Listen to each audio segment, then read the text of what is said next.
World Kiteboarding League World Cup headed to the Netherlands for the first and only event in Dutch shores this year for the 2017 Texel Brunotti Kiteboarding World Cup. The marshy, sand dune-covered shores of Texel hosts one of the most important kiteboarding events of the year, where the greatest freestyle kiteboarders on earth would battle it out for the 2017 WKL World title.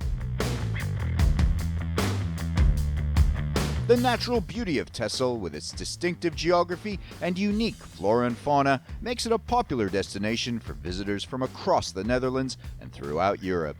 1/3 of the island is a protected nature reserve, and the rest features iconic Dutch lighthouses and windmills. This biggest and most populous island in the Wadden Sea is also very popular with sports enthusiasts, providing the perfect setting for cycling, horseback riding, hiking, and yachting. And Texel has a unique place in Dutch and European naval and maritime history. It is also, of course, one of the world's most ideal locations for kiteboarding, and visitors and fans flocked in their thousands to witness the Texel Brunotti Kiteboarding World Cup in action, round 2 of the 2017 WKL World Tour. The world's top riders in men's and women's freestyle descended on Texel in their quest for the 2017 WKL title. Foremost among them was 2016 world champion Carlos Mario of Brazil, but he was proven to be a mere mortal in round 1 in Le Cat, France, where he had to settle for runner-up to Spaniard Liam Whaley. Coming out of a win in the first event of the year, I was obviously super motivated, and I wanted to go out and train really hard after that event. So I was planning to go to a lot of places that have good wind over the summer. Yeah, unfortunately, things didn't go to plan, and I injured my back pretty much a few weeks after the event, and so I spent pretty much 2 months off the water, no kiting. You know, I thought the injury would go away quickly, but as the event came closer, it just stayed there, and you know, luckily enough, about 10 days before the event, I was able to get back on the water and the back was feeling okay. So I've had 4 sessions before this event. It's obviously not enough training. You know, all the other riders have been on top of their game, training for the last 3-4 months. So yeah, it's definitely, I've got a bit of a disadvantage in this event, but I'm going to put all my heart into it, and yeah, hopefully I can come out with an okay result and get some points. Also in the mix in the men's are the likes of Alex Pastor, David Tony Juan, Seth Tejera, Stefan Spiesberger, and local legend and former world champion Yuri Zun. Yesterday we had the draw of the first round, and you can see that every single heat is just straight up like a tough one. So already from the first moment, you got to go full in, and you got to make sure, you know, to get first or second in that heat, so you're advancing into the third round. So that's my goal for today, tomorrow, or whatever day we're going to ride.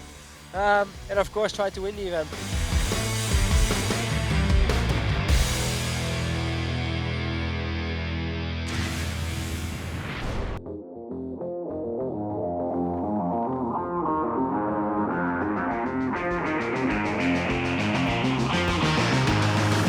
In the women's field, defending world champion Bruna Kajia also kicked off her 2017 campaign with a win in Le Cat, but the likes of Hannah Whiteley, Annabelle van Westerop, Paula Novotna, local talent Annaloes Lammerts, and Rita Arnaus would give her a run for her money. I'm looking forward to start this competition. I have been training a lot for the past month. I had an injury, so I couldn't kite for 2 months, but we didn't have competition, so I could have my time to train in my tricks. I already had a couple of sessions here, and it was very good. The wind is constant, it's a little bit tricky. I've had some great preparation before coming to this event. I've been training in Greece for 3 weeks, so I feel really ready to do my best and yeah, have a great time here in Holland. Many of the riders arrived yesterday, so we had a little nice warm-up session on the water, and actually it was better than expected. Nice, flat water between the waves and a good steady wind. So I'm really excited to go in the water and get my jersey back on.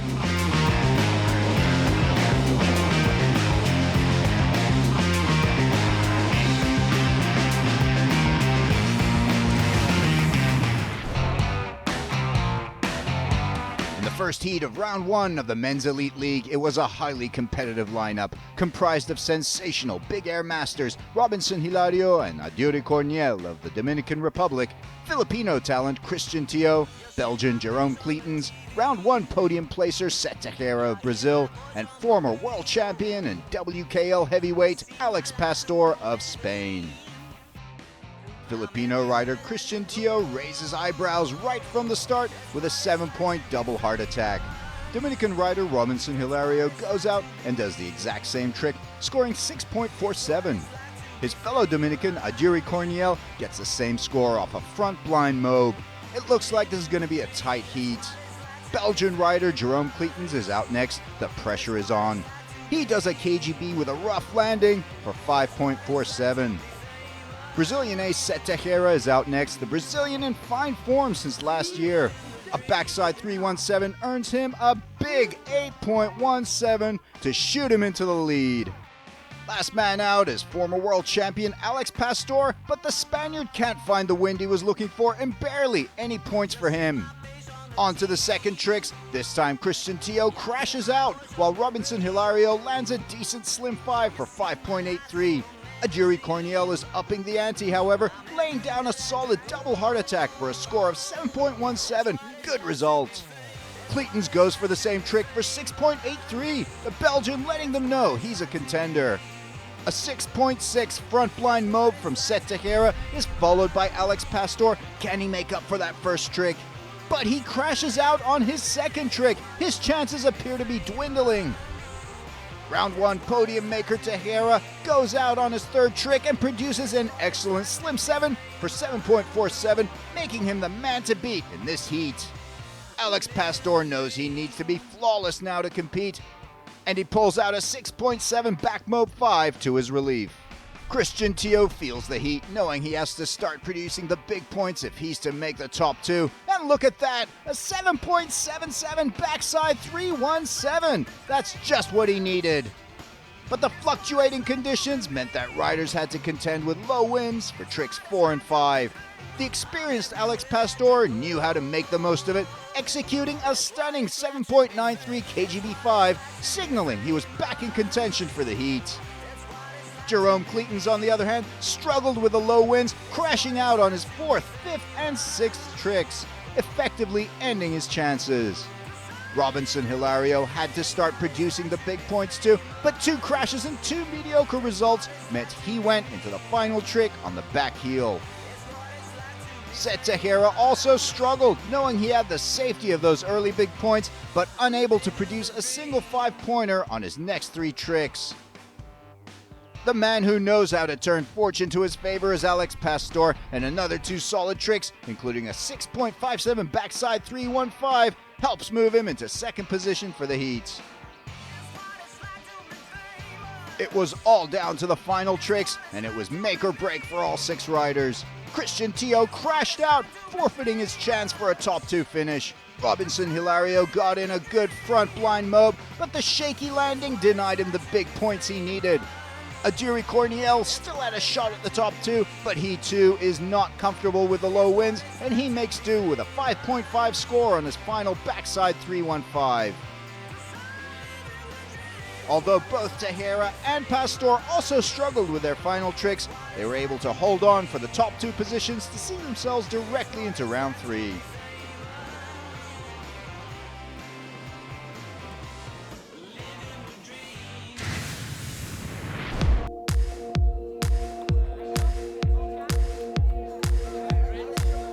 A WKL event is a festival for all ages, where the competition on the water is complemented by events, concerts, parties, fun, and relaxation, all of which sums up the kiteboarding spirit. Danish ace Teresa Tabel gives us the lowdown. Hey everyone, I'm Teresa, and today is a late day here in the World Kiteboarding League in Texel. But it's been a great day. The sun is here, everybody's smiling, so we're happy about that. As you see behind me right now, there's a great setup. We have the brands representing. We have a lot of different brands showing off the new equipment. It's really exciting. Have loads of people on the beach chilling, enjoying the lovely weather. We have the area where we pump our kites, big containers where we store our gear. And then furthermore, we have a really nice rider's lounge where we have great food. We had some beach volley going on. We had some table tennis going on. In the back here we have our judge tower. We have big screens where the whole live TV crew is preparing the live stream for you guys. It's been a great day. Everybody's happy, and yeah, I'm enjoying my time. While riders work hard on the water, they also like to party hard at night, mixing with spectators and fans as they lose themselves in the rhythm of the music.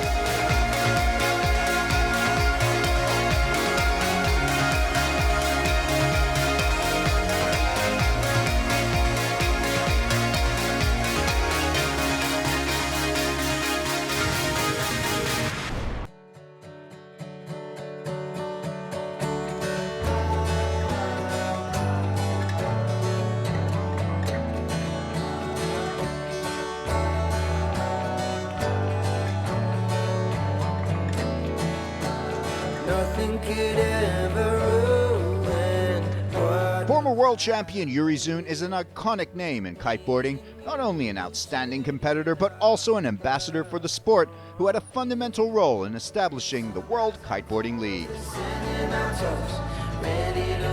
I started kiteboarding in 2002. I was 12 at that time, and I mean that's a very young age, especially back in the days. I mean the gear wasn't as advanced as it is right now in terms of deep power, safety, easy handling. But I mean it was a good time. You learned a lot from it. For me, kiteboarding, well, it's my job, it's my passion as well, of course, and it got me. You know, I traveled all over the world, which is beautiful, of course. I like to the most exotic locations, also to bad places. You know, it's not always that you can choose where you go. Sometimes you just have to. And I mean, it's great to see, see the same guys every time on the tour. They're close friends as well, but at the same time, they're your competitors as well. Like as soon as the heat is on, and it doesn't really matter who you're riding at. And sometimes I'm traveling all the way over the globe to the other side of the world by plane, and sometimes I have the opportunity to come with my camper here in Holland and just living a very relaxed style, I would say. I never had the moment of not being able to continue. Of course you always doubt if things are going bad, if you have an injury, you think about like am I able, but then you look at other sports as well, and injuries just occur. Luckily I'm still here, I'm training a lot for it, I'm working out a lot to keep my body fit, and things are still going. You do feel it a little bit that you're slowly getting a little older, but I mean just keep training hard for it, and it's the body still keeps working. Like my kiteboarding sessions usually are like 2 sessions a day of 45 minutes, 45 to an hour, so quite short, not that much. Besides that, I train a lot in the gym. I run, I swim, I bike. The most important thing is just to keep the muscles strong.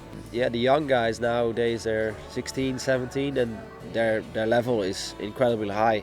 I would say it's way higher than mine, but I think in competition in general, it really comes down to that one heat. What are you gonna do in that heat? And I think experience counts a lot as well. So I think especially when the conditions are getting a little bit harder, the experience that I have and that I gained over all those years is definitely helping me a lot. My expectations, the future, I mean, actually 1 year ago, not 2 years ago, I said like I'll probably do another 2 years, but right here, I'm still here. I mean, last year I got second again. I was fighting for the title. So yeah, hopefully this year I can do that again, and probably gonna do it until I'm 30, so another 2 years. But then again, if I'm able to compete for the title, then I will continue it, because this is something that I really like to do, and competing is just a whole different thing than just free riding. So yeah, probably another 2 more years, and hopefully in those 2 years, like the sport is really gonna grow. Right now with the World Kiteboarding League, we have a really nice product, live scoring, live stream. So we're really growing in those terms as well. We're trying to reach the big media. And hopefully kiteboarding gets more and more popular, and that would be really good to see, especially for the young riders as well. So they have a really bright future, I would say.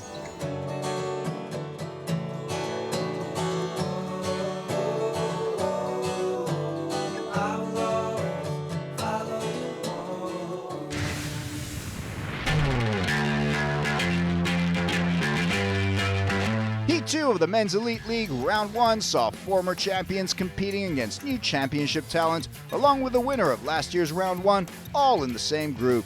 The 6 riders were 2016 Cabarete champion Luis Alberto Cruz, former world champion Yuri Zun, and up-and-coming championship contenders like David Tony Juan, Alex Neto, Arthur Gilbert, and Antoine Fermon. Dominican Luis Alberto Cruz is off to a flying start with a huge 7.87317. Gilbert goes out after Cruz and makes a good front blind mobe for 6.37.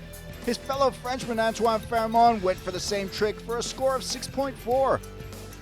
All eyes were on Dutch ace Yuri Zoon. He's a favorite to finish this group in the top two, but his initial outing was cautious, a 6.6 back mobe 5. Meanwhile, Alex Neto and David Tony Juan both struggled on their first tricks before recovering for some decent points on their second tricks, a 6.2 kgb for Tony Juan and a 6.53 for Neto. Zoon continued his consistent start, backing up his first trick with another solid result, a 6.67 front blind mobe. Luis Alberto Cruz took back to the water as his Dominican countryman watched on. He produced a 6.67 blind mobe, good score. Gilbert knows he needs to come up with the goods in this group, and he doesn't disappoint with a 7-point double heart attack. His fellow Frenchman Fairmont knocks out a decent 6.07 chrome mobe, but that might not cut it at this level. Alex Neto's double heart attack and David Tony Juan's front blind mobe also failed to produce the big points as Yuri Zoon goes out and nails a huge 315 for 7.17, moving him into the lead. But Luis Alberto Cruz loves a good scrap and he rises to the Zoon challenge with two solid tricks in a row, while Gilbert, Neto, and Tony Juan all fight to stay in contention. Neto says, "I'm in it too," with a 7.37 score on a KGB, and Tony Juan stays on target with a chrome mobe 5. But then Zoon comes out and blasts out an 8-point stunner, his 317 cementing the Dutch rider's lead. Now the others knew it was make or break for the top two slot. And Luis Alberto Cruz did not disappoint, landing a 7.63 gem of a backside 315, which moved him into first place. Try as they might, Gilbert, Fairmont, and Neto failed to produce the scores they needed to keep up. But David Tony Juan was not about to give in. He went for the 317 on a score of 7.65. Not enough for the top two, but it sees him into third and on to round two. It was down to two men, Zoon and Cruz, for the heat win. But Yuri Zoon shocked the crowd as he crashed his sixth trick and barely got anything on his seventh, and that handed the surprise Heat 2 win to Luis Alberto Cruz. What a result for the Dominican rider. Zoon goes through into round three in second position.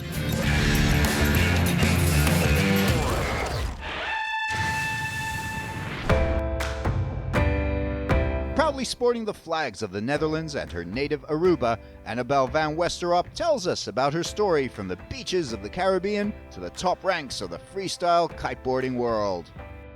I started kiteboarding when I was 14, and I got into it because my dad started at first with a friend, and because of that my mom and I started coming to the beach a little bit more, and I was 13 at that time. I started windsurfing for a little bit, and that was really nice. I did that for about 6 months, but it wasn't my thing. It wasn't quite my thing. So then, I was watching my dad and all the other kiters, and they were jumping and flying through the air. So when I was 14, I was like, this is what I want to do, and I started getting lessons. So I'm a very competitive person. So that means that, I started to compete in the local competitions in Aruba. I went to Venezuela once. And that went really well, and then slowly I get my first sponsor, and they start to support me. And when I was finishing my school and I was 18 years old, I got an international contract with a sponsor, and before I knew it, I was traveling the world, and it's the best thing I ever did. So in 2014, everything was getting a little bit too much. I didn't feel so well, and I went through a burnout. And this took altogether maybe 1 year, but I took off for 3 months at that time competing. And I learned a lot from that. My burnout was really tough time in my life, but I came out of it much, much stronger. I learned a lot about myself, how to find the balance, how to, treat myself well and appreciate everything that I'm having, that I'm going through. So I'm very grateful actually that happened to me because I learned so much, and I feel so much stronger today. So for the future, I really want to become world champion. Of course, that's the goal. I've never been this close. So I'm very motivated, very committed. And of course, I want it to happen as soon as possible. And every competition I'll go to, I'll try my best to achieve that. yeah, of course, it's super demanding of your body. It's a very physical sport. You need to be strong. You need to be able to handle the power in the crashes. So I practice a lot at the gym. I do a lot of strength training. And next to that, I practice a lot of yoga. And yoga is one of the things that I started with because of kiteboarding. But by now, it's kind of turned into a lifestyle. I'm a certified yoga teacher as well. And that's just something that really, it's not only your body to stay physically strong and flexible, but also, you know, mentally, it's really helping you to feel good, to be in shape, and to be able to perform well mentally as well in a competition. Every word I hear rings true, as long as I can be here with you.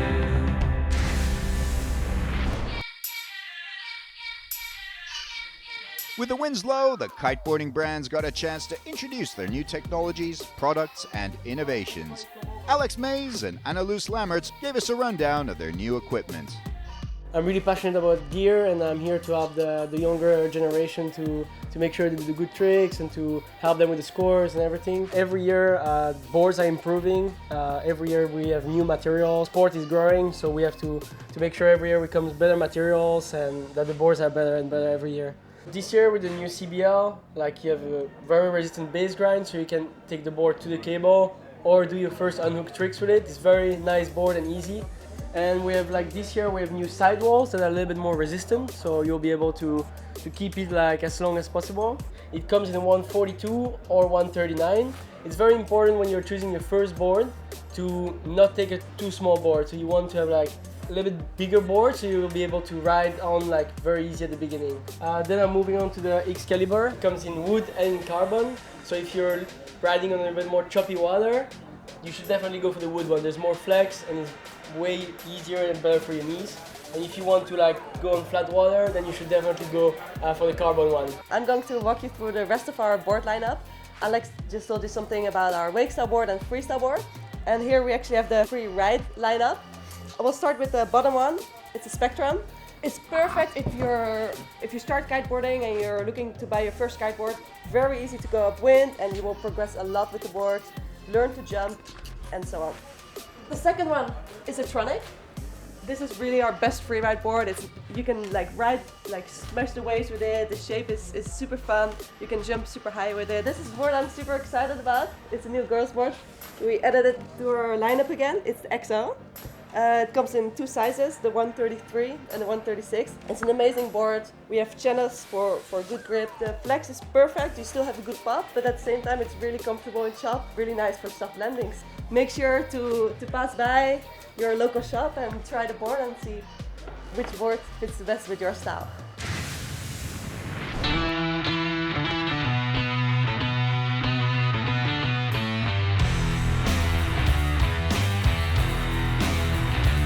In the men's Heat 3 of the Elite League, Round 1, it was another cracking group with Round 1 winner and current world standings leader Liam Whaley, British champ Aaron Hadlow, Austrian rider Stefan Spiessberger, French riders Nicolas Delmas and Paul Serin, and Simon Lamousse of Mauritius. Nicolas Delmas had a solid opener with a 6.5 frontline mob, as did Aaron Hadlow, producing a 6.37 on the same trick. Serin was having a hard time, still recovering from his knee injury. Whaley also opted for the front blind mob, one-upping his rivals with a 7.03 score to take the early lead. It was a rough start for Spiessberger, crashing out, and Lamousse also in trouble early on. Delmas and Hadlow continued their fine early form, both going for the back mob 5 with a score of 6.4 for Delmas and 6.6 for Hadlow. Meanwhile, Liam Whaley barely scraped out a 4.87 on his Hinterberger mob in his second trick. Spiessberger recovered on his second trick to get a 6.4 front blind mob. On their third tricks, all the riders were struggling except Aaron Hadlow, who continued his consistent form, improving with every trick. And when Delmas and Whaley both crashed their third tricks, Hadlow moved into the lead. On the fourth tricks, Two decent 6-pointers from Spiesberger and Lamuse kept them in slim contention, but Paul Saran was out of the running with a 3.13 double heart attack on his 4th trick and barely any points on the 5th. Whaley, Spiesberger, and Lamuse all needed points and a 3rd solid trick, while Delma and Hadlow had the security of 3 good scores already under their belts. But then it was a low-scoring trick from Delma and a crash from Hadlow, and suddenly all bets were off. Lamuse produced a solid 6.57 front blind mob, and Whaley also scored above 6 with a double heart attack, putting the pressure on Delma and Hadlow. But then dropping winds caused the heat to be postponed, and that concluded the 2017 Texel Brunotti Kiteboarding World Cup. While the fun and activities continued in the festival grounds, the poor weather conditions meant that the Elite League heats would not be completed. It was a great event overall, and the competition that was out there was brilliant. See you for more racing in Akyaka, Turkey for round 3 of the WKL World Tour.